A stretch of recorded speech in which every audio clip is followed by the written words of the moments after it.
শুভ সকাল বন্ধুরা, আজকে একটা নতুন ব্লগ নিয়ে আসলাম আপনাদের সামনে। এখানে কিছু পুঁই শাক আছে, সঙ্গে আছে মিষ্টি কুমড় আর দুটো আলু। তো সঙ্গে থাকুন, আমাদের এই ব্লগটা দেখতে থাকুন। আমার সবজিটা রেডি হয়ে গেছে। এখানে কুমড় আছে, আলু আছে, পুঁই ডাঁটা আছে।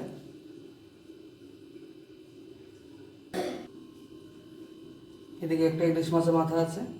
ইলিশ মাছের মাথাটা দিয়ে এই পুঁই ডাঁটাটার তরকারিটা রেডি করবো। আপনারা সঙ্গে থাকুন বন্ধুরা, দেখতে থাকুন।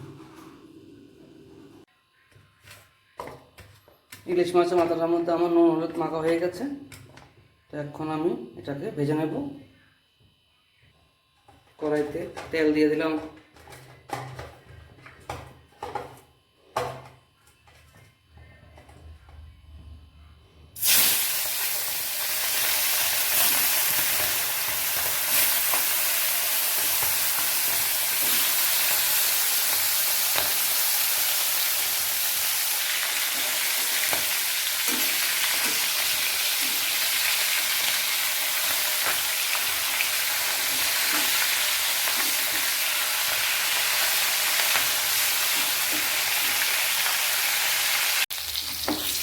আমার মাছ ভাজাটা হয়ে গেছে,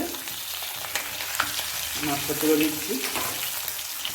এখন আমি সম্বাদ দিয়ে দেবো এটা। তেলটা গরম হয়ে গেছে, এখন এটার মধ্যে আমি তেজপাতা দিয়ে দিচ্ছি, দুটো শুকনো লঙ্কা দিয়ে দিচ্ছি, মেথি ফোড়ন দিয়ে দিচ্ছি,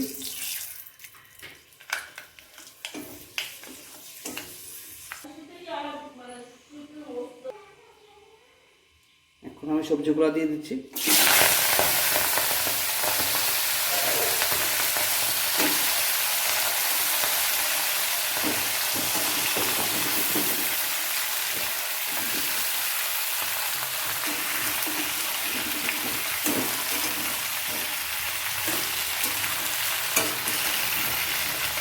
অ্যাকচুয়ালি এটা কলকাতাতে ছেঁচড়া বলে। এটা সবজি দিয়ে ইলিশ মাছের মাথা দিয়ে রান্না করে, এই জন্য এটা আমরাও রান্না করার চেষ্টা করছি। পরিমাণ মতো নুন দিয়ে দিচ্ছি,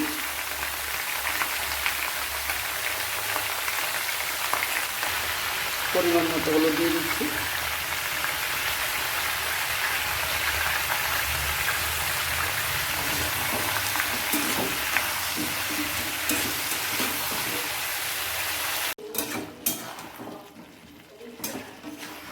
আমার ছেঁচড়াটা মোটামুটি সিদ্ধ হয়ে গেছে, এখনো আলুটা একটু শক্ত আছে।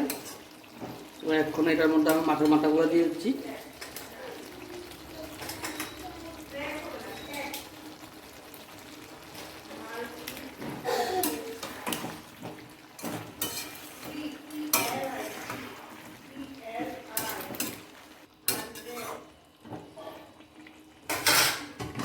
একটু ঢাকা দিয়ে দিচ্ছি, ঢাকা দিয়ে দিলে সবজিটা একটু ভালো করে সিদ্ধ হয়ে যাবে। আমার ছেঁচড়াটা মোটামুটি হয়ে গেছে, এটার মধ্যে আমি একটু জিরা গুঁড়া দিয়ে দিচ্ছি।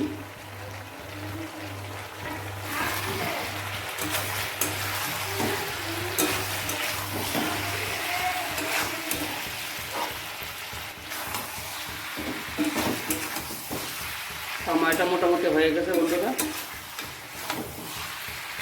এখন আমি এটা নামিয়ে নেব। আপনাদের যদি রেসিপিটা ভালো লাগে লাইক করবেন, শেয়ার করবেন, কমেন্টস করবেন। আবার ছোটো ছোটো ব্লগ নিয়ে আমরা আসবো।